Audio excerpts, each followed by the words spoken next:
Yo guys, welcome back to another video. Venom Let There Be Carnage has officially been delayed to October 15th. In this video, I'm going to be breaking it down as well as talking about my thoughts on it and how this is going to impact the future of movie releases. Before we get to this video, if you're new in here, make sure to hit that subscribe button and turn notifications on so you don't miss any time I upload a video or I go live. But without wasting more time, let's get right into it. By the way, I am not scripting this video at all. I don't have any even points written down. I just am going off of my thoughts, and this is basically just a rant about what movie theaters, what studios are going to be doing in the future, because Sony is the only studio that hasn't switched over to dual releases or streaming or anything like that.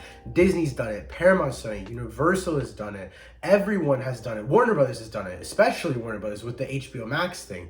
Overall, every streaming service has caved in and Sony was the last one. They're also debating putting the third Hotel Transylvania movie on streaming, so they're probably going to come up with some sort of streaming deal with another company. Overall, this is very bad news.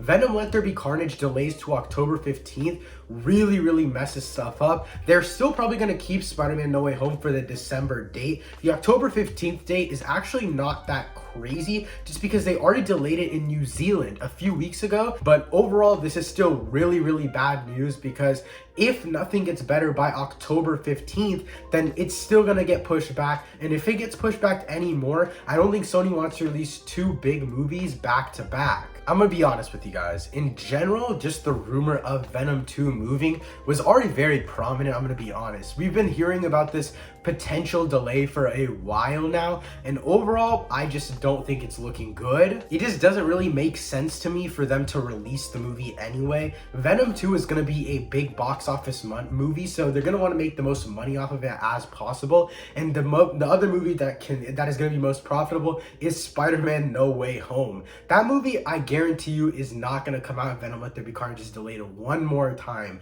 and I'm not even putting it past the movie because the movie's been delayed so much. I thought Sony was going to stick to their word this time, and they were just going to let it come out no matter what the situation was, no matter what the circumstance was. They just wanted to get the movie out. I thought that was the situation at this moment, but it's really not. They did delay it to October 15th. Spider-Man No Way Home very well could get delayed to January or even February. I think the latest it can get delayed is February, and then I think Marvel will step their foot down on it because it has to come out before Multiverse of Madness, and Multiverse of Madness comes out in March. So if they do end up delaying it to November, in worst case scenario December, the latest that Spider-Man No Way Home can be is probably February, and that's my guess. I think Spider-Man No Way Home's delay will have to stop by February, so I think that this has to be the last delay for Venom Let There Be Carnage. But at this point, we really don't know. Anything can happen. They can even make a deal with a streaming service and it can be dual release. It can be 45 days in theaters and then goes on streaming or renting or something along those lines.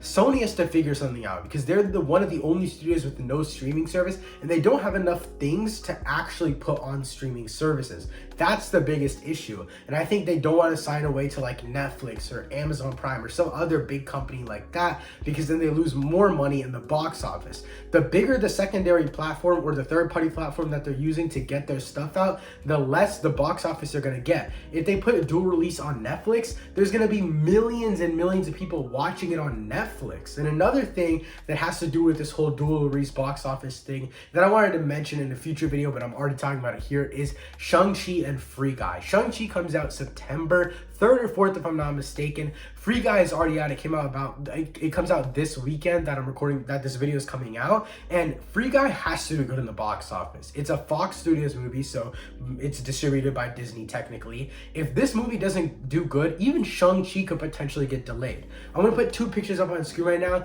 This first picture is from the first original trailer. It says only in theaters September 3rd. But then the second one here, you can see it says in theaters September 3rd. So this again, it makes it seem that it's not gonna exclusively be in theaters, or they're just looking for some lenience. Overall, I'm really scared for what this means for movies to come. I thought later this year it was gonna be absolutely insane with movies, but with all these delays, stuff could very well get moved to early 2022. Let me know what you guys think of all of this news in the comments down below. Thank you so much for watching. I'll see you next time. Peace.